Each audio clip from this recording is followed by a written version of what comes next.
My name's Frances Liardet, and I'm going to read from my novel, We Must Be Brave.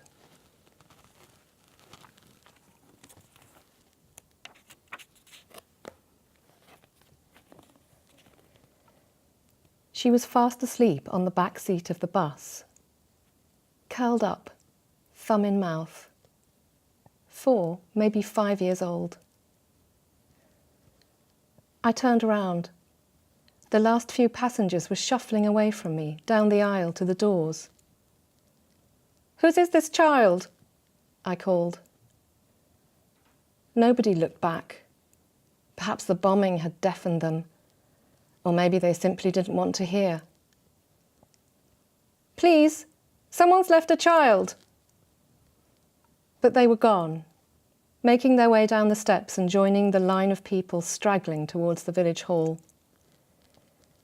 It was lucky I was there, checking every bus. Otherwise, this small girl might have gone all the way back to Southampton.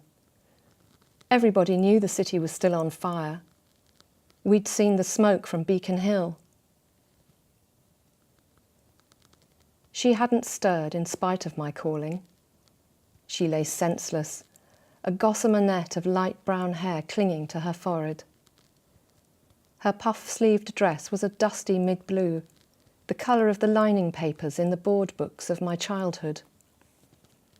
No coat or cardigan, despite it being the first day of December. Just a grimy white blanket tangled round her legs, the kind mothers wrap their babies in, a special knit honeycombed with little holes. I shook her small round shoulder. "Wake up, little one, wake up!" Her thumb fell out of her mouth, but she didn't open her eyes. I stroked back her hair. Her skin was warm and slightly damp. Her tongue was ticking against the roof of her mouth. Thumb or no thumb, she was still sucking. Suppose she started crying when I woke her. I had no great experience of tearful children. Perhaps I should simply carry her into the village hall and never mind if she was asleep. I took off my new brooch, a silver bar with a pearl, and put it in my pocket. I didn't want it to scrape the child's face. I slid my hands against her hot sides, into her hotter armpits, and pulled her towards me. She was amazingly solid, made of denser stuff than the rest of the world. I got one arm round her back and the other under her bottom and hoisted her up. Her head rocked back as far as it could go, forward again to bump against my collarbone.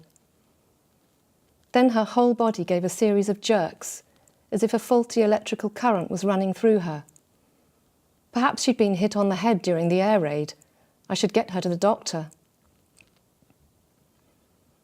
The dirty blanket fell down over my feet and I kicked it away and walked with a strange, swinging tread down the aisle of the bus. You had to walk this way, I realised, with a child in your arms. There was a powerful odour of Jay's fluid in the bus, but she smelled warm, salty, of new-baked bread.